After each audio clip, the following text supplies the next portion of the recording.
ஓம் சாந்தி. எல்லோரும் குஷியாக இருக்கிறீங்களா? 3/8/2024 இன்றைக்கி பாப்தாதா சொல்கிறாங்க, இனிமையான குழந்தைகளே, இது எல்லையற்ற நாடகம். இந்த எல்லையற்ற நாடக மேடையில் நடிக்கிறதுக்கு ஒவ்வொரு ஆத்மாவும் கட்டுப்பட்டு இருக்கிறோம். ஒவ்வொரு ஆத்மாவுடைய நடிப்பும் இதில் ஃபிக்ஸ் ஆகிருக்குது. அந்த நடிப்பு கூட குறைய மாறவே மாறாது. ஒருத்தர் நடிப்பை இன்னொருத்தர் நடிக்க முடியாது. ஸோ இது எப்போவுமே மைண்டில் இருந்துச்சுன்னா நம்ம கவலைப்பட மாட்டோம். இது அவங்க நடிப்பு. இது சாதாரண விஷயமே கிடையாது. இந்த ஒரே ஒரு பாயிண்டில் எல்லா பிரச்சனையிலேருந்தும் வெளில வந்துடுவீங்க. அந்த நேரம் இது ஞாபகம் இருந்தால். அது இல்லாத போது தான் நம்ம பாட்டுக்கு இது ஏன் நடந்துச்சு, இப்படி ஆயிடுச்சு, அப்படி ஆயிடுச்சு ஆகிடும். அது அவங்க பாகம், நடிக்கிறாங்க, அவ்வளோதான். ஒரு சிலர் பார்த்திங்கன்னா ஏதாவது ஒன்று மற்றவங்கள பற்றி பேசிக்கிட்டே இருப்பாங்க, குறை கண்டுபிடிச்சிட்டே இருப்பாங்க. அது அவங்களுடைய பாகம், அவ்வளோதான். நம்ம பாட்டு கம்முன்னு போயிட்டே இருக்கணும். கேள்வி: கர்மாதீத்த நிலை அடையிறதுக்கு நீங்கள் என்ன முயற்சி பண்ணணும்? பதில்: கர்மாதீத்த நிலை அடையணும் அப்படின்னா ரொம்ப ரொம்ப ஈஸியான முயற்சி. அப்படியே பாபா கிட்ட உங்களை பலி கொடுத்துடணும். எனக்குன்னு எதுவுமே கிடையாது. எனக்குன்னு தனி சமஸ்காரம் கிடையாது, உடம்பு கிடையாது, உறவுகள் கிடையாது, எதுவுமே கிடையாது. அப்படி பாபாவோடது தான் எல்லாம். பாபா சொல்கிற வழி தான் எனக்கு வேத வாக்கு. இப்படி நீங்கள் அர்ப்பணம் ஆனீங்கன்னா கர்மாதீத்த நிலையை அடைஞ்சிடுவீங்க. ஏன்னா எல்லாமே மறந்துடுது இல்லையா? பாபாவை தவிர இந்த உலகத்தில் யாருமே இல்லை எனக்கு. நின்னா பாபா, உட்கார்ந்தா பாபா, நடந்தா பாபா, யாரை பார்த்தாலும் பாபா ஞாபகம். பாபா வளர்த்த குழந்தை, இது ஒரு நல்ல குணம் வந்துச்சுன்னா பாபா கொடுத்த குணம் இன்னும் இருக்குது பாரு இந்த குழந்தைக்கு. இப்படி திரும்ப திரும்ப திரும்ப திரும்ப திரும்ப உங்களுக்கு பாபாவே தான் ஞாபகம் வரணும். அப்போ தான் நீங்கள் கர்மாதீத்த நிலையை அடைய முடியும். அதுக்கு பதிலாக தன்னுடைய செல்வத்தை, சொத்தை, பணத்தை, குழந்தைங்களை, உறவுகளை நினைக்கிறவங்களால கர்மாதீத்த நிலை அடையவே முடியாதுன்றார் பாபா. அதனால தான் பாபா சொல்றார், நான் ஏழை பங்காளன். ஏன்னா ஏழை குழந்தைங்க தன்னை உடனே அர்ப்பணம் பண்ணிடும். அவங்களால எதையும் ஈஸியாக மறக்க முடியும். ஒரு பாபாவுடைய நினைவில் நிலைச்சிருக்க முடியும். ஏன்னா ஏழை குழந்தைங்களுக்கு எது இருக்குதுன்னு நினைக்கிறதுக்கு எதுவுமே கிடையாது. ஸோ அதனால் அப்படியே பாபா கிட்ட அர்ப்பணம் ஆகிடுவாங்க. அதனால தான் இங்கே ஏழையாக இருக்கிறவங்க அங்கே ராஜா ஆவாங்க, இங்கே ராஜாவாக இருக்கிறவங்க அங்கே வேலைக்காரன் ஆவாங்கன்னு பாபா சொல்லுவார். ஓம் சாந்தி. ஆன்மீக தந்தை ஆன்மீக குழந்தைங்களுக்கு புரிய வைக்கிறார். குழந்தைங்களுடைய புத்தியில் நாம் வீட்டுக்கு போகணும் அப்படின்னு கண்டிப்பாக இப்போ இருக்கணும். இருக்குது தானே? பக்தர்களுடைய புத்தியில் இது கிடையாது. பெரிய பெரிய மகான்கள் முக்தி அடையிறதுக்கு முயற்சி செய்வாங்க. நமக்கெல்லாம் ஏது நேரம் இருந்தாலும் இல்லாட்டினாலும் இப்போ வீட்டுக்கு போய் தான் ஆகணும்னு நமக்கு மட்டும்தான் தெரியும். தெரியாட்டினாலும் போய் தான் ஆகணும் அவங்க. ஏன்னா இப்போ 84 பிறவி சக்கரம் முடிஞ்சிடுச்சு. இது ஒரு மிகப்பெரிய எல்லையற்ற நாடக மேடை, பழைய மேடை, பழசாயிடுச்சு நாடக மேடை. நம்ம நடித்து அதனால் இதை விட்டுட்டு வீட்டுக்கு போகணும். அழுக்கான ஆத்மாக்களால் போக முடியாது. அப்போ கண்டிப்பாக தூய்மை ஆகணும். ஏன்னா இப்போ நாடகம் முடிஞ்சிடுச்சு. இந்த நேரத்தில் என்ன நடிக்க போகிறீங்க? அதனால தான் இங்கே இருக்கிற எதுலேயும் கவனம் செலுத்தாதீங்க. ஆத்மாவை தூய்மை ஆக்கிறதுல மட்டும் கவனம் செலுத்துங்கன்றார். எல்லையற்ற துக்கத்துக்கான முடிவு வந்துடுச்சு. இப்போ சுகம் நிரம்பிய உலகத்துக்கு போக போகிறீங்க. அதனால் சுகம் நிரம்பிய உலகத்தின் குணங்களை, அந்த தெய்வீக குணங்களை இப்போ தாரணை பண்ணுங்கன்றார். இந்த நேரத்தில் மனிதர்கள் சில விஷயங்களை சொர்க்கம்னு நினச்சிட்டு இருக்கிறாங்க. சினிமா பார்க்கறது, தண்ணி அடிக்கிறது, ஊரை சுற்றுறது, இதெல்லாம் மாயின் பகட்டு. அதேமாதிரி நிறைய காரு, பங்களா இப்படிலாம் இருக்கிறாங்க.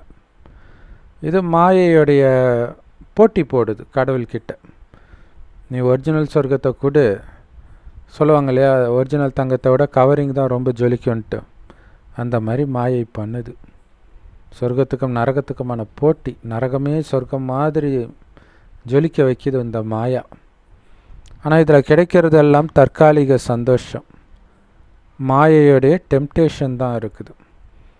நாடகப்படி நிறைய மனிதர்கள் இருக்கிறாங்க.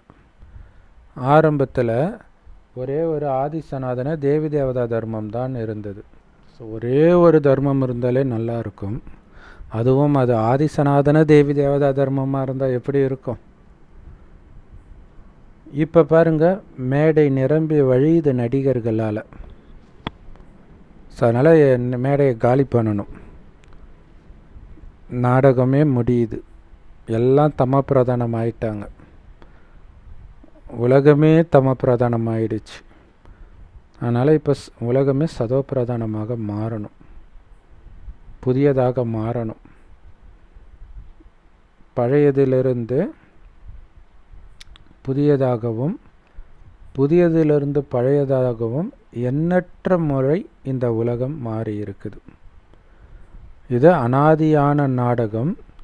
இது எப்போ தொடங்கிச்சின்னு யாராலையும் சொல்ல முடியாது. ஆனால் அனாதியாக நடந்துகிட்ருக்கு. இதுக்கு ஒரு முதலோ முடிவோ கிடையாது. இப்படிப்பட்ட ரகசியம் உலகத்தில் யாருடைய புத்தியிலையாவது வருமா? நமக்கு தான் தெரியுது, வேறு யாருக்கும் இது தெரியாது. இந்த ஞானம் அடையிறதுக்கு முன்னாடி உங்களுக்கும் எதுவும் தெரியாமல் தான் இருந்துச்சு. தேவதைகளுக்கே இது தெரியாது. மிக உயர்ந்த சங்கமயுக பிராமணர்களாகிய உங்களுக்கு மட்டும்தான் இது தெரியும். ஆனால் நீங்களும் மறந்துடுவீங்க. இந்த ஞானம் மறைஞ்சிடும். பாபா உங்களை சுகதாமத்தின் எஜமானர்களாக மாற்றுறார். வேறு என்ன வேணும் உங்களுக்கு? எல்லாமே இருக்க போது அங்கே சொர்க்கம். அது அந்த சொர்க்கத்துக்கு அனுப்புறதில்ல. அந்த சொர்க்கத்துக்கே எஜமானராக்கின பிறகு அதில் எல்லாமே வந்துடுது, புத்தம் புதியதாக வந்துடுது. வேறு என்ன வேணும் உங்களுக்கு? தங்கமா, வைரம், வைடூரியமா, மனிதர்களின் குணங்கள், அழகு, கனிகள், மலர்கள் எல்லாமே முதல் தரமானதாக இருக்க போகுது. ஸோ அப்பா கிட்ட இருந்து என்னெல்லாம் அடைய விரும்புனீங்களோ இத்தனை ஜென்மங்களாக அத்தனையும் அடைஞ்சிடுவீங்க. பிறகு அடைவதற்குன்னு எதுவுமே இருக்காது, அனைத்தையும் கொடுத்துடுவார். இந்த ஞானத்தின் மூலமாக தான் அனைத்தையும் அடையிறோம். ஸோ ஞானத்தின் மூலமாக உங்களுடைய குணத்தை மாற்றிக்கிறதன் மூலமாக. பாபா சொல்கிறாரு, குழந்தைகளே, இருக்கிறதுல ரொம்ப ரொம்ப அழுக்கானவர்களாக நீங்கள் தான் மாறி இருக்கிறீங்க. முதலாக வந்ததும் நீங்கள் தான் வந்து உங்களுடைய பாகத்தை நடிச்சிங்க. இப்போ ரொம்ப அழுக்கானதும் நீங்கள் தான். இல்லை, யார் ரொம்ப நேரம் வெளியில் விளையாண்டுட்டுருக்கிறாங்களோ அவங்க ட்ரெஸ்ஸு தானே சீக்கிரமாக அழுக்காகும். அந்த மாதிரி தான் நாமளும் ரொம்ப நேரம் நடித்து ஆத்மா அழுக்காயிடுச்சு. ஸோ முதல்ல வந்தது எப்படி நீங்களோ அதே மாதிரி முதல்ல போக வேண்டியதும் நீங்கள் தான். ஸோ நம்ம முதல்ல போன பிறகு தான் உலகம் ரொம்ப மோசமாகும். இது காலச்சக்கரம். நீங்கள் தான் அந்த ருத்ர மாலையில் முதலில் மணியாக கோர்க்கப்படுவீர்கள். பரந்தாமத்தில் உலகத்தில் உள்ள அனைத்து மனிதர்களும் இந்த மாலையில், ருத்ர மாலையில் வந்துடுறாங்க.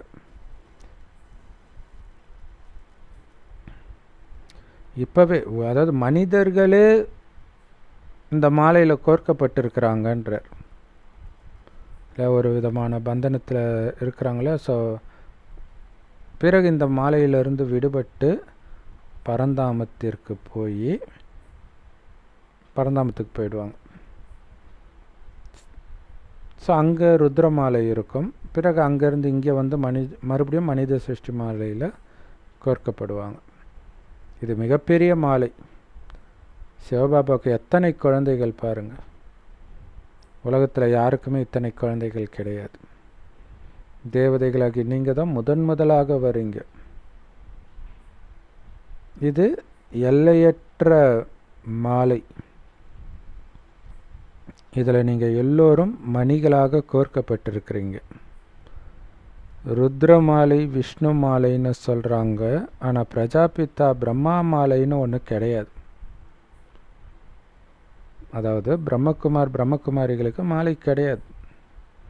ஏன்னா ஒரு நாள் முன்னாடி இருக்கிறீங்க, அடுத்த நாள் பின்னாடி போயிடுறீங்க, ஒரு நாள் மாயை ஜெயிக்கிறீங்க, அடுத்த நாள் தோத்துடுறீங்க. எதை வச்சு மாலை? முதல்ல இருக்கிற மணி திடீர்னு கடைசியில் போயிடுது, கடைசியில் இருக்கிறது முன்னாடி வருது. அதனால் இது மாறிக்கிட்டே இருக்குது. அதனால் பிராமணர்களுக்கு இப்போ மாலை கிடையாது. கடைசியில் தான் இந்த மாலை உருவாகும். அது ருத்ர மாலை ஆயிடுது. மாயா திரும்ப திரும்ப உங்களை விழ வைக்குது. அதனால்தான் பிராமணர்களின் மாலையை பாபா உருவாக்கலை.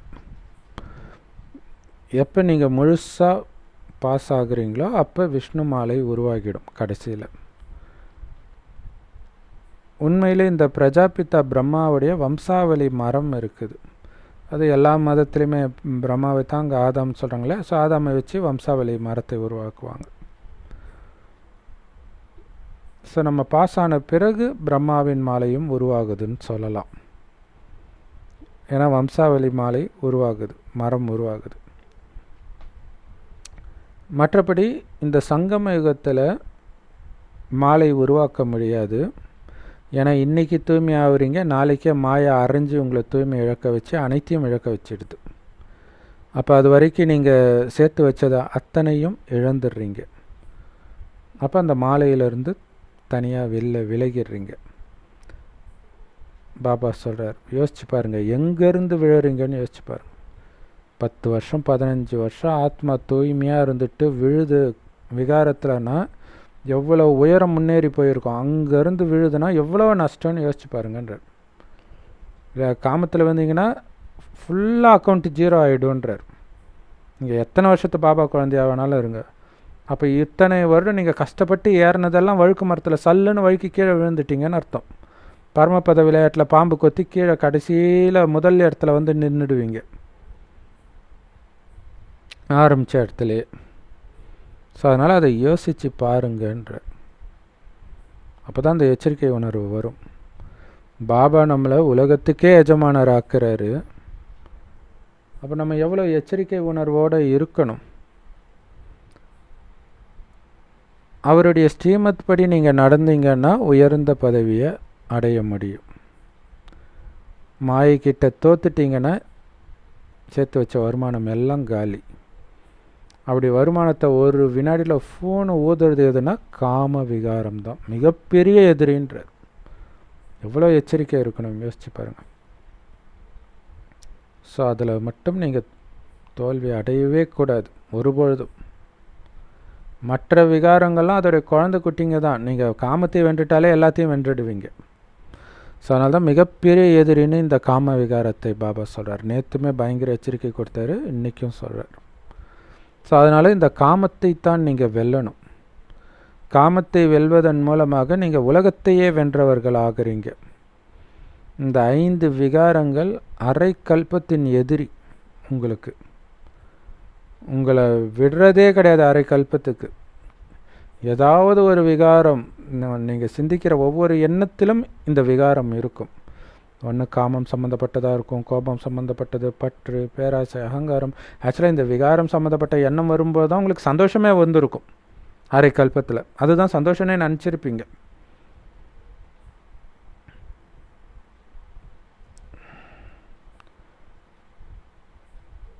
ஸோ எல்லோரும் நீங்கள் கோபப்படணும்னு சொல்கிறாங்க. கோபப்பட்டால் தான் காரியம் நடக்கும். நீங்கள் பாட்டுக்கு அமைதியாக இருந்தீங்கன்னா இல்ச்சவாயன் நினச்சிட மாட்டாங்க. நிறைய பேர் இது கமெண்ட்டில் கேட்டிருக்கிறாங்க. பாபா சொல்கிறாரு, அதுக்கு கோபப்படுறதுக்கு என்ன அவசியம் இருக்குது? எல்லாத்தையும் அன்பினால் சாதிக்க முடியும். எப்படி? பாபா சாதிக்கலை? அன்பினால தானே நம்ம தேவதையாக்குறார். நம்ம எவ்வளோ குப்பையாக இருந்தோம் யோசிச்சு பாருங்கள். பாபா சாதிக்கலை, செஞ்சு காட்டுறாரு இல்லை? ஸோ இதுதான் இயற்கையின் நீதி. அன்பினால் எதையும் அடைய முடியும். ஒரு திருடனுக்கு கூட நீங்கள் அன்பாக புரிய வச்சிங்கன்னா டக்குன்னு உண்மையை சொல்லிவிடுவான் அப்படின்னு பாபா சொல்கிறார். போலீஸில் ஒர்க் பண்ணுறாங்க இல்லையா, நீங்கள் அடிக்க தேவையில்லை, அன்பாக புரிய வைங்க, அவங்களே உண்மையை சொல்லிவிடுவாங்கன்ற. எவ்வளோ சூப்பர் இல்லையா? பாபா சொல்கிறாரு. ஸோ இப்போ பாபா அன்பை பற்றி சொல்கிறார். நான் அன்பின் கடலாக இருக்கிறேன் அப்படின்னா, அன்பின் கடலின் குழந்தைகள் எல்லாத்தையும் அன்பாக தான் செய்யணும். நீங்கள் எந்த பதவியில் வேண்டுமானாலும் இருங்க. மிலிட்ரியில் இருக்கிறவங்கெல்லாம் கூட பாபா கிட்ட வந்திருக்கிறாங்க. அவங்கக்கிட்ட கூட பாபா சொல்லியிருக்கிறார், நீங்கள் சொர்க்கத்துக்கு போகணுன்னா சிவபாபா நினைவிலேயே இருங்க. பாபா நினைவில் இருந்து நீங்கள் யுத்த மைதானத்தில் இறந்தீங்கன்னா சொர்க்கத்துக்கு போயிடுவீங்க. உண்மையிலே இது மாயையோடு நடக்கிற யுத்தம்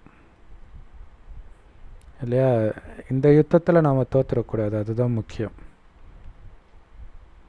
மற்றபடி அந்த ஸ்தூலமான உலக போர், இந்த மாதிரி போரில் சண்டை போட்டுட்டு இருக்கிறவங்க இறந்தாங்க அப்படின்னா, அவங்க இதே கலியுகத்தில் தான் இன்னொரு ஜென்மம் எடுத்து கஷ்டப்படுவாங்க. மீண்டும் அவங்க மிலிட்ரிக்கே தான் போவாங்க. அதுதான் ஆச்சரியம். ஏன்னா அந்த சமஸ்காரம், சண்டை போடுற சமஸ்காரம் இருக்குது இல்லையா? மற்றபடி அவங்க சொர்க்கத்துக்கு போக மாட்டாங்க. ஸோ பாபா நினைவில் இருந்து நீங்கள் எந்த காரியம் செய்தாலும் அல்லது மிலிட்ரியிலே இருந்து இறந்தால் கூட சொர்க்கத்துக்கு வந்துடுவீங்க. ஸோ பாபா அவங்களுக்கு சொல்லுவாராம், நீங்கள் சிவபாபாவை நினைக்கிறதன் மூலமாக சொர்க்கத்துக்கு வந்துடுவீங்க. ஏன்னா சொர்க்கம் இப்போ ஸ்தாபனை ஆகிட்டு இருக்குது. ஆனால் சிவபாபாவுடைய நினைவில் இருந்தால் மட்டுமே உங்களுடைய பாவம் அழிந்து சொர்க்கத்துக்கு வருவதற்கு நீங்கள் தகுதி பெறுவீங்க. பாவத்தோடு வர முடியாது இல்லையா? நீங்கள் இந்த ஞானத்தை ரொம்ப கொஞ்சம் எடுத்துக்கிட்டால் கூட இந்த அழிவற்ற ஞானம் ஒருபொழுதும் அழியாது. அதோடைய பலனை கொடுத்தே தீரும். நீங்கள் சொர்க்கத்துக்கு வந்தே தீருவீங்க. ஆனால் பதவி சின்னதாக இருக்கும், முயற்சி பண்ணாததுனால. குழந்தைங்க எப்போ ஒரு குழு, மாநாடு அல்லது கண்காட்சி இதெல்லாம் நடத்துகிறீங்களோ அப்போ நிறைய பிரஜைகள் உருவாகிறாங்க. நீங்கள் ஆன்மீக மிலிட்டரி. எப்போவுமே மிலிட்ரியில் கமாண்டர், மேஜர்லாம் கம்மியாக தான் இருப்பாங்க. அதே மாதிரி தான் இங்கேயும் கம்மியாக இருக்கிறீங்க. ஆனால் பிரஜைகளும் நிறைய பேர் உருவாகிறாங்க. யார் நல்ல இதை புரிய வைக்கிறாங்களோ அவங்க ஏதாவது ஒரு நல்ல பதவி தான் அடைவாங்க.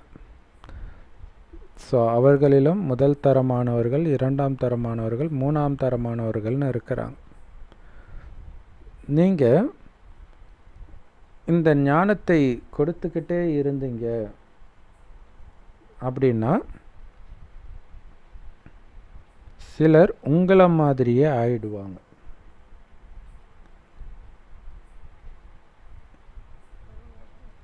அதில் சிலர் உங்களை விட முன்னேறி கூட போவாங்க. ஸோ அந்த மாதிரி போகிறதெல்லாம் பார்க்குறோம். புதுசாக வரவங்க 50-60 வருஷத்து ஆத்மாவெல்லாம் தூக்கி சாப்பிட்டு முன்னாடி போகிறாங்க. பாபாவோடு முழு யோகம் இருந்தால் நீங்கள் மிக உயர்ந்த நிலையை அடைய முடியும். நினைவு இருந்துக்கிட்டே இருக்கணும், கட்டாகாமல் பார்த்துக்கணும். ஏன்னா எல்லாமே யோகத்தை பொறுத்து தான். மற்றபடி இந்த ஞானம் ரொம்ப ஈஸின்றது உங்களுக்கே தெரியும். அப்பாவை நினைவு செய்கிறதுல தான் மாயை தடையை ஏற்படுத்திக்கிட்டே இருக்கும். பாபா சொல்கிறாரு, நீங்கள் சாப்பிட்றீங்க அப்படின்னா பாபா நினைவில் இருந்துக்கிட்டே சாப்பிடுங்க. அந்த அந்த உணவு, இப்போ நிறைய பேர் உணவில் கவனம் கொடுத்து சாப்பிடணும், சுவைச்சு சாப்பிடணும். அதனால் யாருக்கு என்ன லாபம்? உணவை நீங்கள் சுவையை விட்டு வெளியில் எடுத்துகிட்டு வர தான் கடவுளுடைய ஞானமே இல்லையா? ஸோ நீங்கள் பாபா நினைவு தான் உங்களுக்கு சுவையை கொடுக்கணுமே தவிர சாப்பிட்ற உணவுனால் அந்த சுவை வரக்கூடாது. அந்த உணவு சுவையில் தான் நீங்கள் பாபாவே மறந்துடுறீங்க. பாபா நினைவில் சாப்பிட்டீங்கன்னா உங்களுக்கு சுவை இருக்குதா இல்லையா எல்லாமே ஒரே மாதிரி தான் இருக்கும். ஸோ பாபா நினைவில் சாப்பிட்றது தான் நமக்கு சுத்தமான உணவு. சிலர் 2 நிமிஷம் 5 நிமிஷம் அப்படி நினைவில் இருக்கிறாங்க. மற்றபடி முழு நேரமும் பாபா நினைவில் இருக்கிறது ரொம்ப ரொம்ப கஷ்டமும் கூட. ஏன்னா மாயை உங்கள் புத்தியை எங்கேயாவது எடுத்துகிட்டு போய் மறக்க வச்சிடும். ஸோ வேறு யாருடைய நினைவும் இல்லை ஒரு தந்தையை தவிர அப்படின்னா மட்டும்தான் கர்மாதித்த நிலையை அடைய முடியும். பாபாவை தவிர யாருடைய நினைவும் வரக்கூடாது. இப்போ பாபாவையும் நினைக்கிறீங்க, கூடவே மற்ற நினைவும் வருது. அதனால தான் கர்மாதித்த நிலையை அடைய முடியல. அதனால தான் வெளி உலகத்து விஷயத்தை பார்க்காதீங்க, கேட்காதீங்க, என்னதுன்னு எதையும் நினைக்காதீங்க. ஏன்னா எது உங்களுடையதாக இருந்தாலும் கண்டிப்பாக அதோடைய நினைவு உங்களுக்கு வருமே. எதுவுமே ஞாபகம் வரக்கூடாது. ஸோ அதுக்கு பிரம்மா பாபா ஒரு மிகப்பெரிய உதாரணம்ன்ற. அவர் எதை நினைவு பண்ணுவார்? தன்னுடைய குழந்தைகளையா, தன்னுடைய சொத்தையா? அவர் குழந்தைகளாகிய உங்களை மட்டும்தான் நினைக்கிறார். ஸோ இது பாபா ரெண்டு பாபாவுக்குமே பொருந்தும். சிவ பாபாவுக்கும் பொருந்தும், பிரம்மா பாபாவுக்கும் பொருந்தும். பாபா உங்களைத்தான் நினைவு செய்வார். ஏன்னா அவர் உங்களுக்கு நன்மை செய்கிறதுக்கு தான் வந்திருக்கிறார். பாபா எல்லாரையும் நினைத்தாலும் கூட அவருடைய புத்தி மீண்டும் மீண்டும் மலர்களின் பக்கமே போகுது. இல்லை, மலர்கள்னால் என்ன? தெய்வீக குணம் நிரம்பிய பாபா குழந்தைங்க. பலவிதமான மலர்கள் இருக்கிறாங்க. ஜென்ரலாக மலரே நீங்கள் எடுத்துக்கிட்டிங்கன்னா கூட ஒரு சிலதில் எந்த நறுமணமும் இருக்காது. ஒரு சிலது நல்ல வசீகரமாக இருக்கும், ஒரு சிலது வாசனை இருக்கும், ஒரு சிலது ரெண்டும் கலந்து இருக்கும். ஏன்னா இது ஒரு பூந்தோட்டன்றார் இல்லையா? பாபா குழந்தைங்க இந்த சங்கமேகன்றதே ஒரு பூந்தோட்டம். பாபாவை தோட்டத்தின் எஜமானர், தோட்டக்காரன் அப்படின்னும் சொல்கிறோம். மனிதர்கள் கோபத்தினால எவ்வளவு கத்தி கூச்சலிடுறாங்கன்றதை நீங்கள் பார்க்குறீங்க. அது கொலையிலெல்லாம் முடிஞ்சிடுது இல்லையா? கோபப்பட்ட உடனே அது அடிதடி வெட்டு குத்துன்னு போயிடுது. அப்போ அவ்வளவு தேக உணர்வு இருக்குது.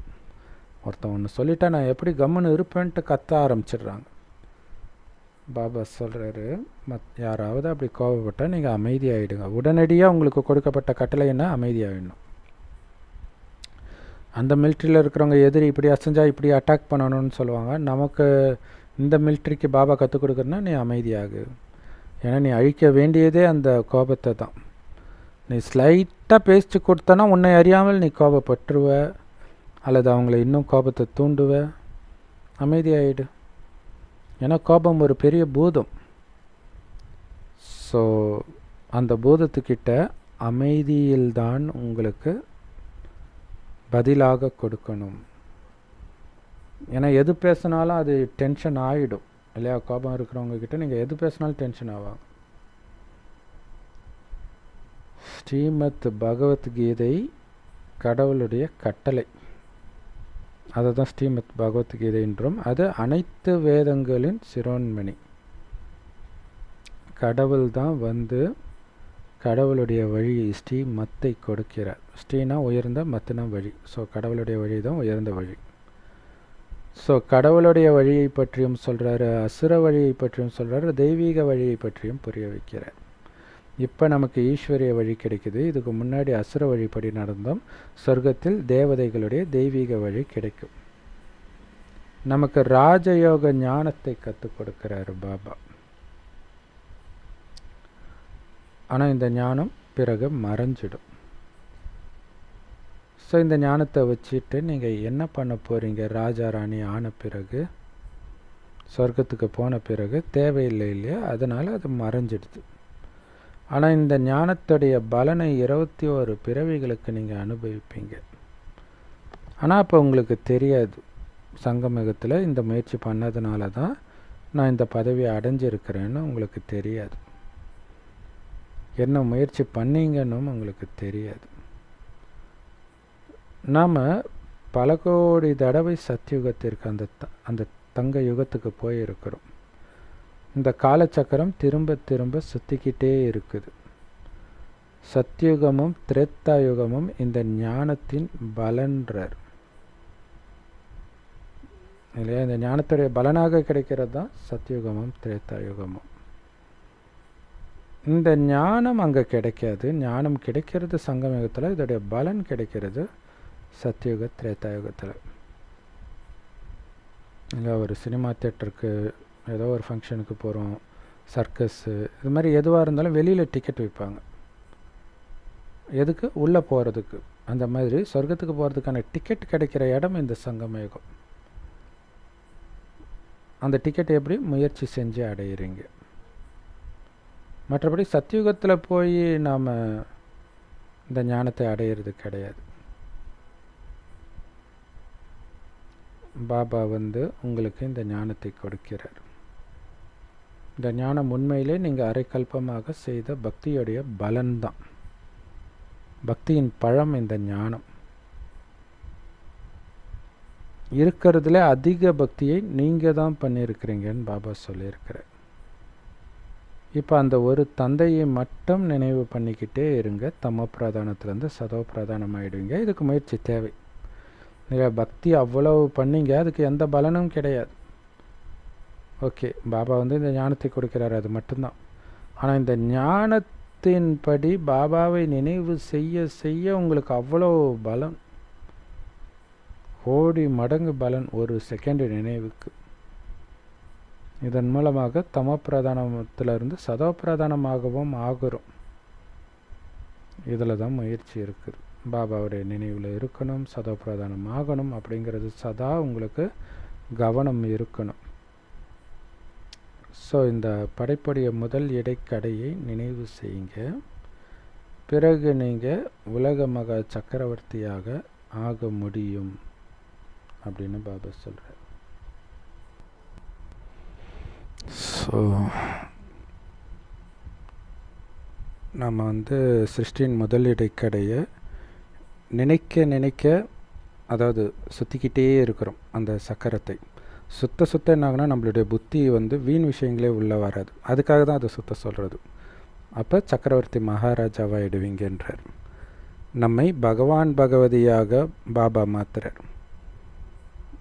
மற்றபடி தேகதாரிகளை பகவான் பகவதின்னு சொல்கிறது உண்மையிலே தப்பு தான் இல்லையா? கடவுள் ஒருத்தர் தான், சிவத்தந்தை மட்டும்தான். பட் இருந்தாலும் அவருக்கு சமமாக தூய்மையாக இருக்கிற காரணத்தினால அவங்களையும் பகவான், கடவுளோட குழந்தை கடவுள் அந்த அர்த்தத்தில் சொல்லிட்டாங்க பகவான் பகவதின்ட்டு. பிரம்மா விஷ்ணு சங்கர் இந்த 3 பேருக்கும் இடையில் ஆழ்ந்த தொடர்பு இருக்குது. ஏன்னா இதே பிரம்மா தான் விஷ்ணுவாகிறார். சிவன் இந்த பிரம்மா உடம்புக்குள்ளே பிரவேசமாகி விஷ்ணுவை ஆக்குறார் ஞானத்தை கொடுத்து. யார் சூக்ஷ்மவதனத்தில் இருக்கிறாங்களோ அவங்க ஃபரிஸ்தாக்கள், சூக்ஷ்ம தேவதைகள் இல்லையா? தேவதை தான், சொர்க்கத்துக்கு போகிறதுக்கு தகுதி இருக்குது, ஆனால் சொர்க்கம் வரல இல்லையா? அது வரைக்கும் அங்கே இருக்கிறாங்க. ஸோ அந்த மாதிரி ஃபரிஸ்தாக்களாக நீங்கள் ஆகணும். ஆனால் அங்கே காட்சி தான் கிடைக்குமே தவிர வேறு ஒன்றும் அங்கே ஒன்றும் சொர்க்கம் கிடையாது சூக்ஷ்மலோகத்தில். ஸோ பாபா சொல்கிறாரு, பரந்தாமம் சைலண்ட் வேர்ல்ட், வெறும் அமைதி தான். சத்தம் இருக்காது, அசைவு இருக்காது, எதுவும் இருக்காது. சூக்ஷ்மலோகத்தில் சைலன்ஸ் இருக்கும், அசைவு இருக்கும். அதனால் அது மூவி வேர்ல்டுன்னு வரும். ஸோ இப்போ கூட மூவிஸ்ன்னு தானே சொல்கிறோம். ஆக்சுவலாக அது தப்பு. மூவின்னு சொல்லக்கூடாது. உண்மையிலே மூவினா வெறும் அசைவு மட்டும், சத்தம் இல்லாமல் இருக்கிற அந்த பழைய காலத்து படம் இருக்கும் இல்லையா? அதுதான் மூவி. பேசும் படம்னு சொல்கிறோம், அது உண்மையிலே பேசாத படம், ஆனால் பேசும் படம்னு சொல்கிறோம் பாருங்க. டாக்கி இப்போ இருக்கிறது டாக்கி வேர்ல்டு. ஸோ சொல்லுவாங்க இல்லையா, படத்தை டாக்கிஸ்ன்னு சொல்லுவாங்க. அதுதான் கரெக்டான வார்த்தை. அது இங்கே தான் இந்த சத்தம் கேட்குறது ஸ்தூல உலகத்தில். ஸோ இதெல்லாம் விஸ்தாரம். ஆனாலும் சாரமாக பாபா நமக்கு கொடுக்கறது என்னது? தினம் தினம் மன்மனா பவ, என் ஒருவனின் நினைவில் மூழ்கி இருங்கள். அவ்வளோதான். என்னை மட்டும் நிரந்தரமாக நினைவு பண்ணிக்கிட்டே இருங்க. உலக சக்கரத்தையும் நினைவு பண்ணிக்கிட்டே இருங்க. அவ்வளோதான். உலக சக்கரன்றதை விட ஆத்மாவுடைய சக்கரன்னு சொல்லலாம். ஆத்மா ஆரம்பத்தில் எப்படி இருந்துச்சு, இப்போ எப்படி இருக்குது, பாபாவை நினைத்து மீண்டும் ஆதி நிலையை, அந்த பரிசுத்த நிலையை அடையிறேன். இங்கே உட்கார்ந்தபடியே சாந்தி தாமத்தையும் சுகதாமத்தையும் நினைவு பண்ணிக்கிட்டே இருங்க. இந்த பழைய துக்கதாமத்தை மறந்துக்கிட்டே இருங்க. இல்லை, இந்த துக்கதாமம் பற்றி எதுவுமே ஞாபகம் வரக்கூடாது. அப்போ சொர்க்கத்தை பற்றி மட்டுமே நினைக்க நினைக்க உங்களுக்கு துக்கம் வராது. இது எப்படி புரிஞ்சிக்கலாம் அப்படின்னா, நீங்கள் நல்ல சின்ன வயசில் நமக்கு இது அனுபவமாக இருக்கும். நீங்கள் உங்கள் அப்பா அம்மா உங்களை நல்லா வச்சுக்கிறாங்க, எந்த குறையும் வச்சில்ல அப்படின்னும்பொழுது நீங்கள் உங்கள் ஃப்ரெண்டு வீட்டுக்கு போகிறீங்கன்னு வச்சுக்கலாம், ரொம்ப ஏழை, பரம ஏழை. அப்போ நீங்கள் அங்கே போகும்பொழுது அவங்க சாப்பாட்டு கஷ்டப்படுறாங்க, அதெல்லாம் ஓகே. கருணை வேணால் வருமே தவிர அதனால் நீங்கள் பாதிக்கப்பட மாட்டீங்க. ஏன்னா எப்பயோ ஒரு தடவை அங்கே போகிறீங்க, ஆனால் எப்பயும் இருக்கிறது உங்கள் வீட்டில். அந்த மாதிரி எப்பயுமே நீங்கள் சத்தியுகத்திலேயே புத்தியை செலுத்த செலுத்த செலுத்த செலுத்த இந்த கலியுகத்தின் விஷயம் உங்களுக்கு பெரிய விஷயமா தெரியாது. அதுக்கு தான் பாபா சொல்கிறார், எதுக்கு சுகதாமத்தை நினைக்க சொல்கிறாருன்னா, அங்கே இருக்கிற மாதிரியே இல்லையா, அங்கே தங்க நகை அணிந்து அவ்வளோ பரிசுத்தமாக ஆண்களும் பெண்களும் ஆனந்தமாக இருக்கிறது, அதே நேரத்தில் பரிசுத்தமாக இருக்கிறது, கள்ளங்கபடமற்ற இருக்கிறது, சிங்கம் பசு ஒன்றா தண்ணி குடிக்கிறது. ஸோ இதையெல்லாம் திரும்ப திரும்ப நம்ம நினச்சிக்கிட்டே இருக்கணும். மற்ற இந்த கலியுகத்தின் விஷயங்கள் ஒரு போதை கொடுக்குதுன்னா நீங்கள் விரும்பாட்டினாலும் அதை உங்கள் மனசு அசைப்போடும். ஆனால் இங்கே சத்தியுகம் அப்படி கிடையாது. நீங்களாக முயற்சி செஞ்சு நினைக்க தான் அந்த போதை வரும். அந்த போதையில் சந்தோஷம் வரும். அந்த சந்தோஷத்தில் துக்கத்தின் உலகத்தின் எந்த தாக்கமும் உங்களுக்குள்ளே ஏற்படாது. அதுக்கு தான் பாபா சொல்கிறார், இந்த துக்க உலகத்தை மறந்துக்கிட்டே இருங்க. இது புத்தியினால் செய்யப்படுற எல்லையற்ற சந்நியாசம். கலியுகத்துக்கும் நமக்கும் தொடர்பே இல்லை, செத்தாச்சு எல்லாரும். இப்போ அதுக்கு தான் பாபா யாரை பார்த்தாலும் ஆதி அனாதி ஸ்வரூபத்தை மட்டும் பாருங்கள், கலியுக ஸ்வரூபத்தை பார்க்காதீங்கன்றார். தேவதையாக பாருங்கள், அல்லது பரந்தாமத்தில் இருக்கிற ஒளிப்புள்ளியாக பாருங்கள். மற்றபடி சந்நியாசிகள் இப்படி யாரையும் பார்க்கறது கிடையாது. ஆனால் தான் அது எல்லைக்குட்பட்ட சந்நியாசம். பொண்டாட்டியை பார்த்தா பொண்டாட்டியாக தான் அவனுக்கு தெரியுது, அதனால தான் பொண்டாட்டியை விட்டுட்டு ஓடி போயிடுறான். இங்கே நாம் ஆத்மாவாக பார்க்குறோம், தேவதையாக பார்க்குறோம். அப்போ கலியுகத்துடைய எல்லாத்தையுமே அழிச்சிட்டோம் புத்தியினால். அதுதான் எல்லையற்ற சந்நியாசம். துறவர மார்க்கத்தை சார்ந்தவர்களுக்கு இல்லற மார்க்கத்தினருக்கான இந்த ராஜயோக ஞானத்தை எப்படி கொடுக்க முடியும்? அது தெரிஞ்சால் அவங்க ஏன் துறவியாக போகிறாங்க? ஸோ ராஜாராணி ஆகிறது இல்லற மார்க்கம். சொர்க்கத்தில் சுகமே சுகம்தான். திரும்புகிற பக்கமெல்லாம் சுகம், பார்க்குறதெல்லாம் சுகம், கேட்குறதெல்லாம் சுகம், நினைக்கிறதெல்லாம் சுகம், பேசுகிறதெல்லாம் சுகம். அப்படி ஆனந்தத்தை மட்டுமே கொடுக்கும் ஒவ்வொரு விஷயமும், ஒவ்வொரு பொருளும், ஒவ்வொரு நபரும். ஆனால் இங்கே திரும்புகிற பக்கமெல்லாம் துக்கம்தான் வருது. கம்முன்னு நீங்கள் உட்காந்தாலே துக்கம்தான் வரும். அதனால தான் வந்தவொடனே என்ன பண்ணுவாங்க, டிவி போட்டுருவாங்க, அல்லது ஃபோன் பண்ணி யார்கிட்டையாவது பேசிக்கிட்டு இருப்பாங்க. ஏன்னா விட்டால் துக்கமாக இருக்கிறது அவங்களுக்கு தெரியுது. இத்தனைக்கும் வேலைக்கு போகிறாங்க, சம்பாதிக்கிறாங்க, காசு இருக்குது, எல்லாம் இருக்குது, இருந்தாலும் டிவி பார்க்குறதுக்கு காரணம் என்னென்னா அவங்களுக்கு பயமும் இருக்குது. சந்நியாசிகள் சந்தோஷத்தின் மீது நம்பிக்கையே வைக்கிறது கிடையாது. ஏன்னா அவங்க தூய்மையாக இருக்கனால அவங்களுக்கு தெரியுது இது சந்தோஷமான உலகம் கிடையாதுன்ட்டு. ஸோ லட்சக்கணக்கில் சன்னியாசிகள் இருக்கிறாங்க. ஆனாலும் அவங்களுக்கு பாலனை, வருமானம் எல்லாமே இல்லறவாசிகள் கிட்ட இருந்து தான் கிடைக்குது.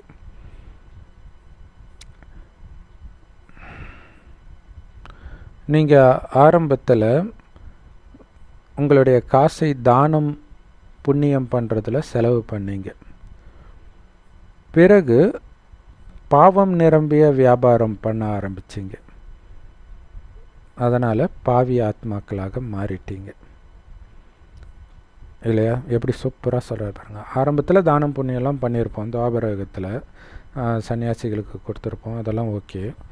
அதுக்கப்புறம் இன்றைக்கி பாருங்கள், நீங்கள் தப்பு பண்ணாமல் பிஸ்னஸே பண்ண முடியாது, தப்பு பண்ணாமல் எந்த வேலையும் பண்ண முடியாதுன்றாங்க இல்லை? அரசாங்க வேலையே. ஒரு சகோதரி அவங்க கணவன் இறந்து அவங்க அந்த கருணை அடிப்படையில் வேலை கொடுப்பாங்க இல்லையா, கணவனுடைய வேலை.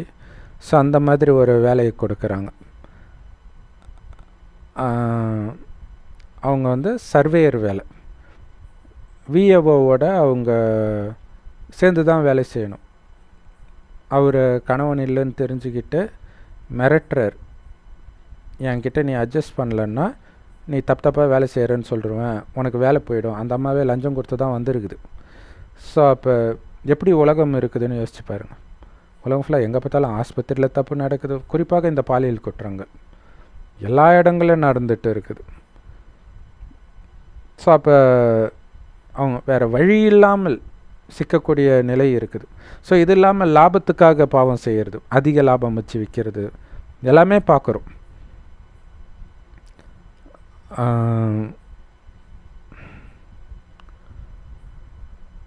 அதனால்தான் பாவி ஆத்மாக்களாக ஆகிட்டீங்க அப்படின்னு பாபா சொல்கிறார். குழந்தைகளாகிய நீங்கள் இப்போ ஒருவரோடு ஒருவர் இந்த அழிவற்ற ஞான ரத்தினங்களை பரிமாறிக்கிறீங்க இல்லையா? நம்ம காசை பரிமாறிக்கல, ஞான ரத்தினங்களை பரிமாறிக்கிறோம். அந்த மனிதர்கள் தர்மசாலையெல்லாம் கட்டுறாங்க இல்லையா, அதோடைய பலன் வந்து அடுத்த பிறவி, ஒரே ஒரு பிறவிக்கு வரும், பணக்கார குடும்பத்தில் பிறப்பாங்க. ஆனால் பாபாவோ எல்லையற்ற தந்தை, நேரடியாக அவர் சொல்கிறதன்படி நாம் தர்மம் பண்ணுறோம், தானம் பண்ணுறோம் இந்த ஞானத்தை. அதனால் இதோடைய பலன் 21 பிறவிக்கு கிடைக்கிது. மற்றபடி அவங்க தர்மசாலை கட்டுறது, ஏழைகளுக்கு சாப்பாடு போடுறதெல்லாம் கடவுள் சொல்லலை. ஆனால் கடவுள் பேரால் அவங்களா பண்ணுறாங்க. அதனால் அதுக்கும் பலன் இருக்குது, ஒரே ஒரு ஜென்மத்துக்கு மட்டும். பணக்காரனாக பிறப்பாங்க, கடைசியில் கலியுகத்தின் இறுதியில் பணக்காரனாக பிறந்தாங்கன்னா அதை தவறான வழியில் தான் செலவு பண்ணுவாங்க. ஸோ இப்போ நம்ம டைரெக்டாக பாபாவின் வழிப்படி தானம் பண்ணுறோம், அவங்க இன்டைரக்டாக தானம் பண்ணுறாங்க. இதில் பாபா சொல்கிறாரு, அந்த மனிதர்கள் வந்து கடவுள்கிட்ட எல்லாத்தையும் அர்ப்பணிக்க தயாராக இருக்கிறாங்க இல்லையா? துறவர மார்க்கம், சமண மதத்தில் கூட நிறைய ஆண்கள் பெண்கள் எல்லாருமே, டாக்டருக்கு படித்தவங்களாம் அதை விட்டுட்டு மொட்டை அடிச்சுட்டு துறவியாக போவாங்க. சின்ன சின்ன பொண்ணுங்க, சின்ன சின்ன பசங்க வெள்ளை ட்ரெஸ் போட்டு சமண மதத்தில், ஜெயின மதத்தில். ஆனால் யாருக்குமே இந்த ஞானத்தின் பசி இருக்க மாட்டேங்குதுன்றார். சிவபாபாவோ வள்ளல், அவருக்கு எப்பயாவது பசி எடுக்குமா? அவருக்கு நீங்கள் என்ன கொடுக்க முடியும் இல்லையா? சிவனுடைய பேரில் அன்னதானம் பண்ணுறாங்களே, அதான் பாபா கேட்குறாரு, நான் வள்ளல், நீ என்ன எனக்கே சாப்பாடு போடுறியான்னு கேட்குறாரு. ஸ்ரீகிருஷ்ணர் வள்ளல் கிடையாது. ஏன்னா ஸ்ரீகிருஷ்ணருக்கு அந்த பதவியை கொடுத்த வள்ளலே சிவபாபா தான் இல்லையா? எல்லோருக்கும் படி அளக்கிறது சிவபாபா தான். அவர் யார்கிட்டையும் எதையும் அடையிறது கிடையாது. உடம்பே இல்லாமல் வந்து அனைத்தையும் கொடுக்குறாரு. அப்படின்னா நமக்கு ஆரோக்கியமான உடல் இருக்குதுன்னும் பொழுது நம்ம எவ்வளவு தானம் பண்ணணும் இந்த ஞானத்தை. அவர் ஒருபொழுதும் யாருக்கிட்டையும் எதையும் அடையிறது கிடையாது. நீங்கள் ஒன்று கொடுத்தீங்கன்னா அதுக்கு பலனாக 10 மடங்கு அடையிறீங்க. ஏழைகள் 2 ரூபாய் கொடுத்தா கூட அதுக்கு பதிலாக லட்சம் ரூபாய் அல்லது கோடி ரூபாய் அடையிறாங்க. சொர்க்கத்தில் கோடி மதிப்புள்ளதை அடையிறாங்க. 1 ரூபாய்க்கு அவ்வளோ மதிப்பு. இதுக்கு உதாரணம் தான் சுதாமா, குசேலன்னு சொல்லுவோம் இல்லையா? காஞ்ச அவலை கொடுக்குறான் கிருஷ்ணர், அதை சாப்பிட சாப்பிட அவருக்கு தங்க மாடு மாளிகை உருவாகிட்டு இருக்குது. பாரதம் தங்க குருவியாக இருந்தது. பாபா உங்களை அவ்வளவு பணக்காரர்களாக மாற்றினார்.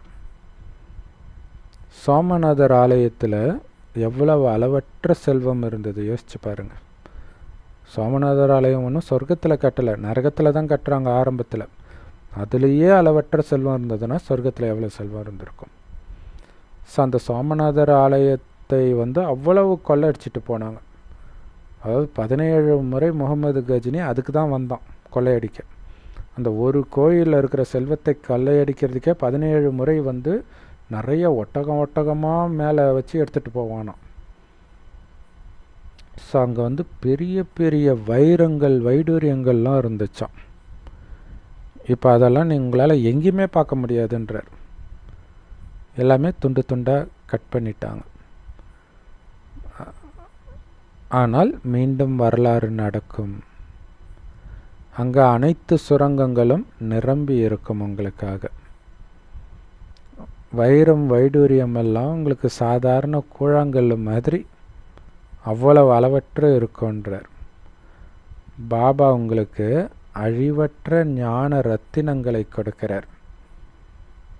இதன் மூலமாகத்தான் நீங்கள் மிகப்பெரிய பணக்காரர்களாக ஆகுறீங்க. அழிவற்ற ஞான ரத்தினங்களை கொடுக்கிறாரு. அதனால் பாபா சொல்கிறாரு, அங்கே அளவற்ற செல்வம் கொடுக்கக்கூடிய அழிவற்ற ஞான ரத்தினங்களை நான் கொடுக்கிறேன் அப்படின்னா குழந்தைகளாகிய நீங்கள் எவ்வளவு சந்தோஷமாக இருக்கணும் அப்படின்னு சொல்கிறார்.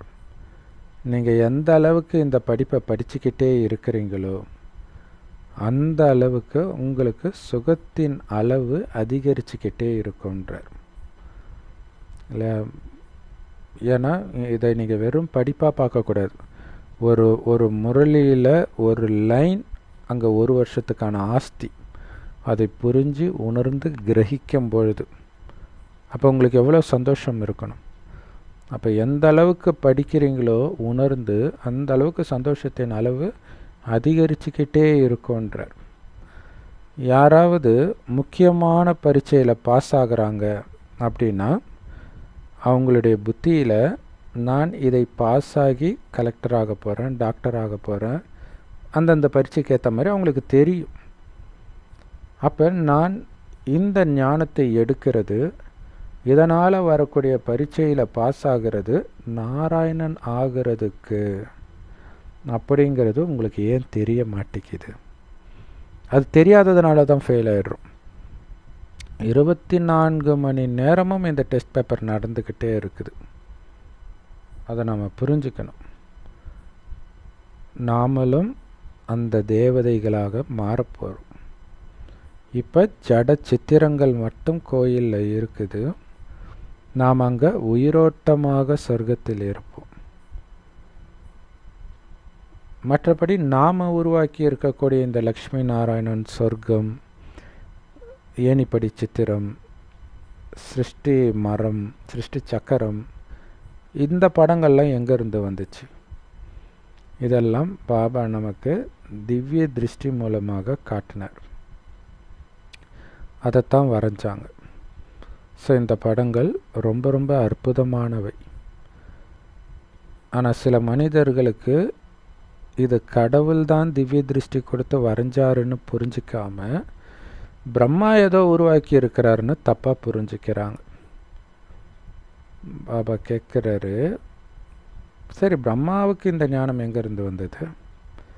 வேறு ஏதாவது குருமார்கள் கிட்ட இருந்து ஒருவேளை அவர் கற்றுக்கிட்டு இருந்தார் அப்படின்னா அந்த குரு ஒன்றும் இவருக்கு மட்டும் ஸ்பெஷலாக சொல்லி கொடுத்துருக்க மாட்டார். நிறைய பேர் கற்றுக்கிட்டு இருப்பாங்களே, வேறு எங்கேயாவது இந்த ஞானத்தை நீங்கள் பார்த்துருக்குறீங்களா? மற்றவர்களும் கற்றுக்கிட்டு இருந்திருப்பாங்க தானே.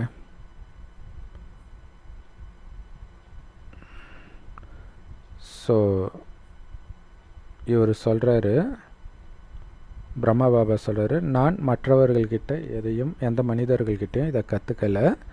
சிவபாபா தான் திவ்ய திருஷ்டி கொடுத்து இதையெல்லாம் உருவாக்கினார். ஸ்ரீமத் படி இந்த படங்கள் உருவாக்கப்பட்டு இருக்குது. கடவுளுடைய வழிகாட்டுதல் படி, மனித வழிப்படி உருவான படங்கள் கிடையாது.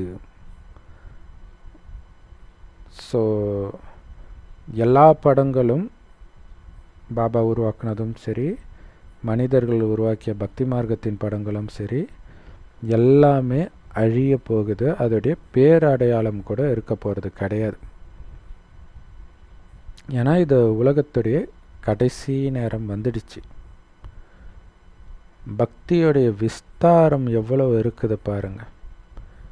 இது எதுவுமே இருக்க போகிறது கிடையாது.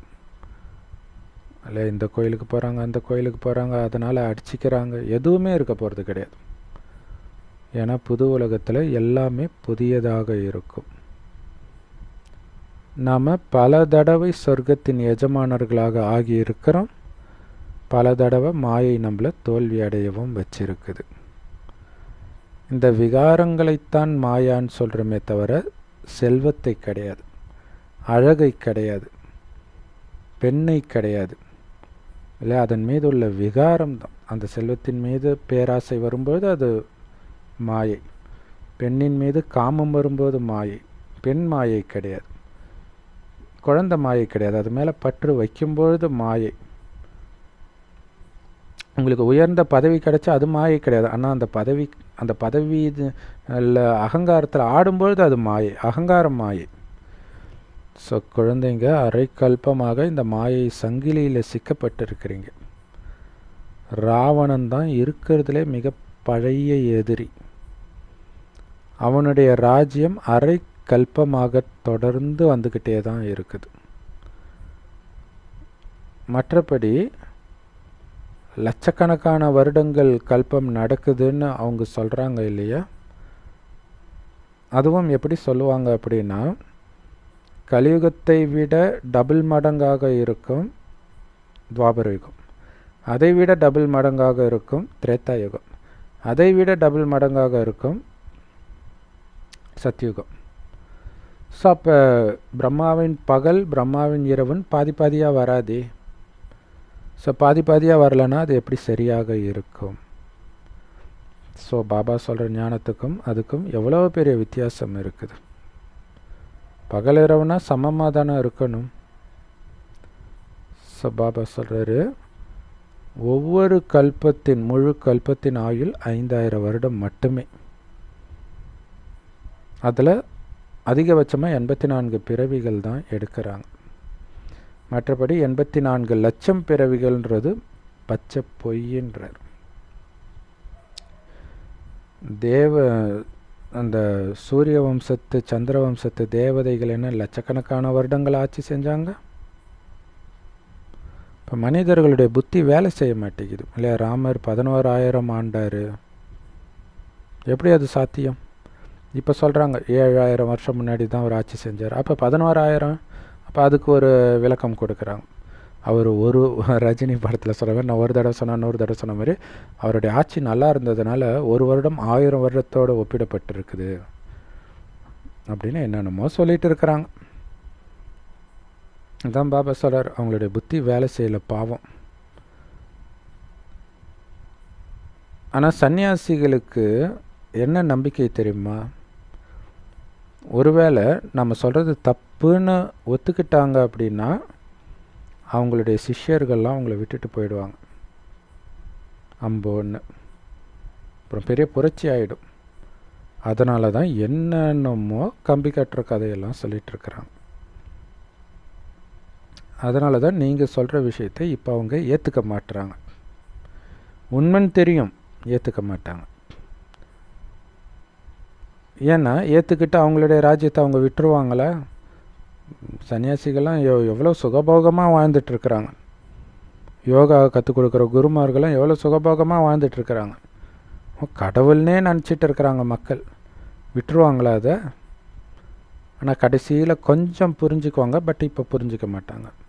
கடைசியில் எல்லாரும் இந்த பக்கம் வரும்பொழுது அப்படி என்ன தான் சொல்லி கொடுக்குறாங்கன்னு அப்போ தான் காது கொடுத்து கேட்பார். பணக்காரர்கள் இந்த ஞானத்தை எடுக்கவே மாட்டாங்க இல்லையா? குருமார்கள் எடுக்காத மாதிரி பணக்காரர்களும் எடுக்க மாட்டாங்க. ஆனால் அங்கே போய் லட்சக்கணக்கில் செலவு பண்ணிவிட்டு பொய்யான குருமார்கள் கிட்ட போய் காலில் விழுந்து கிடப்பாங்க. அதான் பாபா சொல்கிறார், நான் ஏழைகளின் பங்காளன். பணக்காரர்களால் தன்னை முழுவதுமாக அர்ப்பணிக்க முடியாது, கர்மாதித்த நிலையை அடையவும் முடியாது.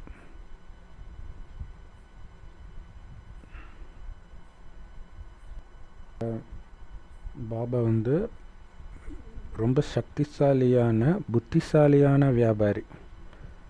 அதனால் அவர் ஏழைங்க கிட்டேருந்து மட்டும்தான் வாங்குகிறார்.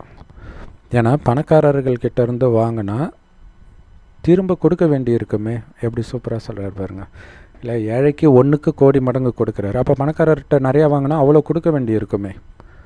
அதனால தான் பணக்காரர்கள் ரொம்ப அபூர்வமாக தான் வருவாங்க. ஏன்னா இங்கே எல்லாத்தையும் மறக்கணும், என் சொத்துன்றதே மறக்கணும். அது சாதாரண விஷயம் கிடையாது. அவங்க ரொம்ப பெருமையாக சொல்லிகிட்டு இருப்பாங்க, நான்லாம் ஒன்றும் இல்லாமல் எப்படி திரும்ப சம்பாதிச்சேன் அப்படி இப்படின்ட்டு. ஸோ அப்போ அவங்க அந்த அந்த சொத்தையே தான் அவங்க நினச்சிட்டு இருப்பாங்க.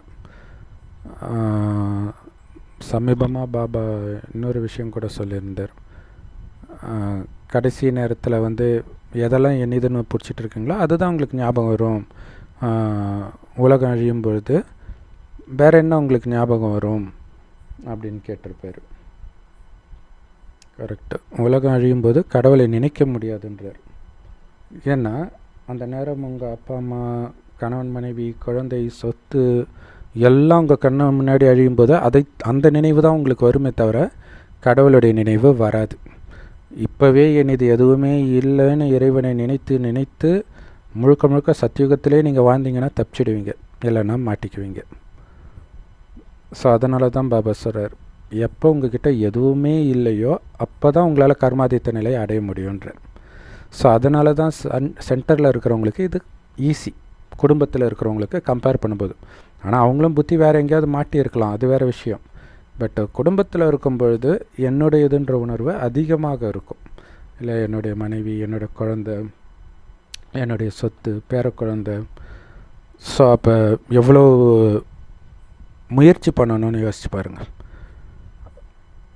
அதிலும் பணக்காரர்களால் மறக்கவே முடியாதுன்றார்.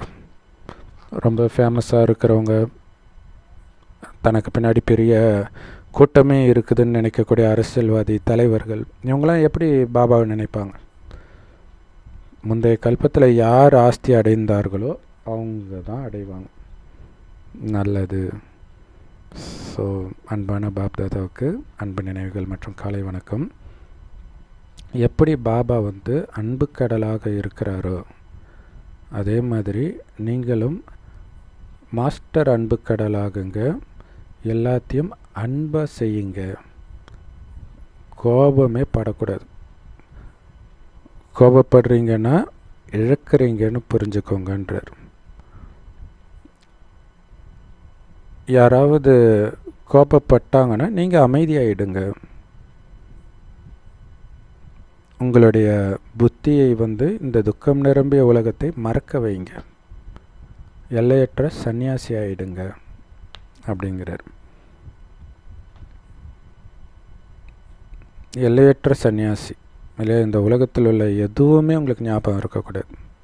அப்படியே மாற்றிக்கிட்டே இருக்கணும். லௌகீகத்தை அலௌகீகமாக எல்லையற்றதாக மாற்றிக்கிட்டே இருக்கணும். இங்கே ரோட்டில் பிச்சைக்காரனை பார்த்திங்கன்னா பிச்சைக்காரனே இல்லாத உலகம் சொர்க்கம் அப்படின்னு நினைக்கணும். ஃபேன் சுற்றுறத பார்த்தா சுதர்ஷன சக்கரம் சுற்றுறது ஞாபகம் வரணும். பயங்கரமாக சத்தம் கேட்டுட்டு இருந்துச்சுன்னா அமைதியாக இருக்கும் சொர்க்கம். இப்படி திரும்ப திரும்ப திரும்ப அதை இது இங்கே வரதெல்லாம் அங்கே ஞாபகப்படுத்திக்கிட்டே இருக்கணும், ஞானம் சம்மந்தப்பட்ட விஷயம். ஸோ சாந்திதாமத்தையும் சுகதாமத்தையும் நினைவு பண்ணிக்கிட்டே இருங்க. ஒருவருக்கொருவர் இந்த ஞான ரத்தினங்களை பரிமாறிக்கொள்ளுங்கள்.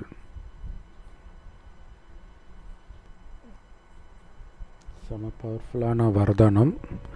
ஒரு விதத்தில் இது சங்கருக்கான ஒரு விளக்கமாக கூட எடுத்துக்கலாம். நீங்கள் விகாரம் அப்படிங்கிற விஷம் நிரம்பிய பாம்பை உங்களுடைய கழுத்தை சுற்றி இருக்கும் மாலையாக மாற்றி தபஸ்வி மூர்த்தி ஆகுங்கள். சங்கரை போல தபஸ்வி மூர்த்தி ஆகுங்கள். 5 விகாரங்கள் தான் மனிதர்களுக்கு இன்றைக்கி தாக்கும் மிக விஷம் நிரம்பிய பாம்புன்றார் இல்லையா? அந்த பாம்புனால் கடிப்படாத மனிதர்களே கிடையாது இன்றைக்கி உலகத்தில்.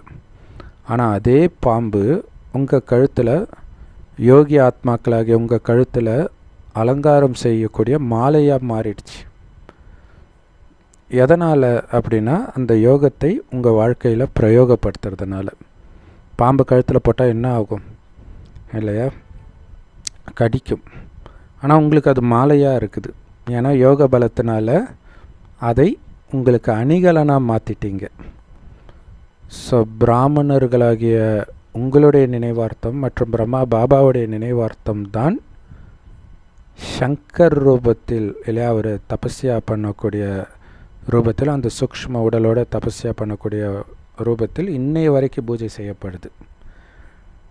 அடுத்தது, இந்த பாம்பு நீங்கள் சந்தோஷ நடனம் ஆடுறதுக்கு ஒரு மேடை ஆயிடுச்சுன்றார். ஆனந்த நர்த்தனம் ஸ்ரீகிருஷ்ணர் பண்ணுவார் இல்லையா, யமுனையில் கலிங்கா நாகத்தின் மேலே, அந்த 10 தலை நாகத்தின் மேலே டான்ஸ் ஆடி ஆடி ஒரு தலையாக உடைப்பார். ஸோ அப்படி நீங்கள் நடனம் ஆடக்கூடிய ஒரு மேடையாக அது மாறிடுச்சு. இந்த ஆன்மீக ஸ்திதியைத்தான் அங்கே ஸ்தூலமான மேடையாக காட்டிட்டாங்க. ஸோ அந்த அளவிற்கு எப்போ நீங்கள் விகாரத்தின் மீது முழு வெற்றி அடைகிறீங்களோ அப்போ தான் உங்களை யோகத்தை பிரயோகம், அதாவது உபயோகப்படுத்தக்கூடிய ஆத்மா, தபஸ்வி மூர்த்தி ஆத்மா, சங்கர் மாதிரி அந்த யோக சொரூபமாக இருக்கக்கூடிய ஆத்மான்னு சொல்ல முடியும் அப்படின்னு சொல்கிறார். செம பவர்ஃபுல்லான முறையில் இது இல்லையா. அந்த பாம்பையே வசியப்படுத்துறது. பாம்பை கழுத்தில் போடும்பொழுதே ஒருத்தர் போட்டுட்டு இருந்தாங்கன்னா அது சங்கரை பார்க்கும்போதே அது ஒரு அழகு கொடுக்குது. ஸோ அப்போ விகாரத்தை யார் தன் வசப்படுத்தி வச்சுருக்கிறாங்களோ, தனக்கு அடிமையாக வச்சுருக்கிறாங்களோ, அவங்களுக்கு தான் அது அணிகலனாக ஆகுது. அவங்களுடைய நினைவு தான் அந்த சங்கரே அப்படின்னு சொல்கிறார். ஸோ இதை இன்னும் ஒரு விதத்தில் சொல்லணும் அப்படின்னா, ஒரு பழைய எம்ஜிஆர் படம், மேபி 1000ல் ஒருவன் நினைக்கிறேன். ஸோ அதில் பார்த்திங்கன்னா அவர் சொல்லுவார் ஒரு வசனம், மனசை அதன் போக்குக்கு விட்டுட்டா அது 100 யானை பலம் கொண்டதாக மாறிடும். ஆனால் அதையே முதலிலேயே உங்கள் கட்டுப்பாட்டில் எடுத்துகிட்டு வந்துட்டிங்கன்னா அது உங்களுக்கு பணிவிடை செய்யும் வேலைக்காரனாக மாறிடும் அப்படின்னு எம்ஜிஆர் சொல்லுவார். எவ்வளோ சூப்பரான விஷயம் இல்லையா. ஸோ மனம் ஃபுல்லாக உங்கள் கட்டுப்பாட்டில் இருக்கணும்.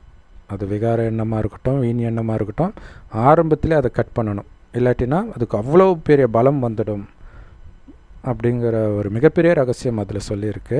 இப்போ சமீபமாக ரஹ்மானும் இதே சொல்லியிருப்பார். மனதை உங்கள் கட்டுப்பாட்டில் வைக்கிறது தான் பெரிய விஷயம். மற்றபடி புகழ் அதெல்லாம் தானாக உங்களை தேடி வரும். எப்போ மனதை உங்கள் கட்டுப்பாட்டில் வச்சு இல்லையோ அப்போ தானாகவே எல்லா கெட்ட பழக்கமும் வந்துடும். உங்களால் அந்த பேஷனே இல்லாமல் போயிடும், எதுலேயும் கான்சன்ட்ரேஷனே பண்ண முடியாமல் போயிடும் அப்படின்னு சொன்னார். ஸோ அதுக்கும் இந்த வரதானத்துக்கும் நெருங்கிய தொடர்பு இருக்குது. ஸ்லோகன், யாருக்கு மிக இனிமையான அதே நேரத்தில் அமைதியான சுபாவம் இருக்குதோ அவங்கள கோபம்ன்ற பூதம் தாக்கவே முடியாதுன்றார். ஏன்னா கோபத்தை பற்றி தான் இன்றைக்கி முரளியில் நிறைய பேசியிருக்கிறாரு. அமைதியான சுபாவம், அதாவது அமைதியாக இருக்கிற சுபாவத்தை கொண்டவர்களும் கோபப்படுவாங்க. ஆனால் யார் கோபம்ன்ற பூதம் தாக்கவே இல்லையோ அவங்க தான் அமைதியான சுபாவம்னு இங்கே அர்த்தம் மாற்றி நம்ம புரிஞ்சுக்கணும். அப்போ தான் நீ அமைதியானவன், அப்போ தான் நீ இனிமையானவன்றார். உன்னை கோபம் தாக்க முடியாதுன்றார். ஆக்சுவலாக ஒரு நல்ல ஞானி ஆத்மா கோபப்பட்டால் அது பாபாவுக்கு பண்ணுற மிகப்பெரிய நிந்தனைன்றார் இல்லையா. பக்காவாக ஞானம் சொல்கிறாங்க, கோபப்படுறாங்கன்னா அப்போ அந்த ஞானம் கொடுத்து என்ன பிரயோஜனம்? அது ஒரு கிஃப்ட்டு தானே, பாபா நமக்கு கொடுத்த கிஃப்ட்டு. ஏன்னா எல்லாருக்கும் இந்த ஞானம் புரியாது, எல்லோருக்கும் இந்த ஞானத்தை எடுத்து சொல்லக்கூடிய திறமை இருக்காது. ஆனால் அவங்களுக்குள்ளே இந்த கோபம்ன்ற போதம் இருந்துச்சுன்னா அந்த ஞானத்தை கொடுத்தும் பிரயோஜனம் இல்லை. ஏன்னா உங்களுடைய நடத்தை தான் பார்ப்பாங்க, நீங்கள் சொல்கிறத பார்க்க மாட்டாங்க. செம பவர்ஃபுல் முரளி. ஓம் சாந்தி. Love you Bap Dada. Thank you Bap Dada. குஷியாக இருங்க, குளிர்ச்சியாக இருங்க.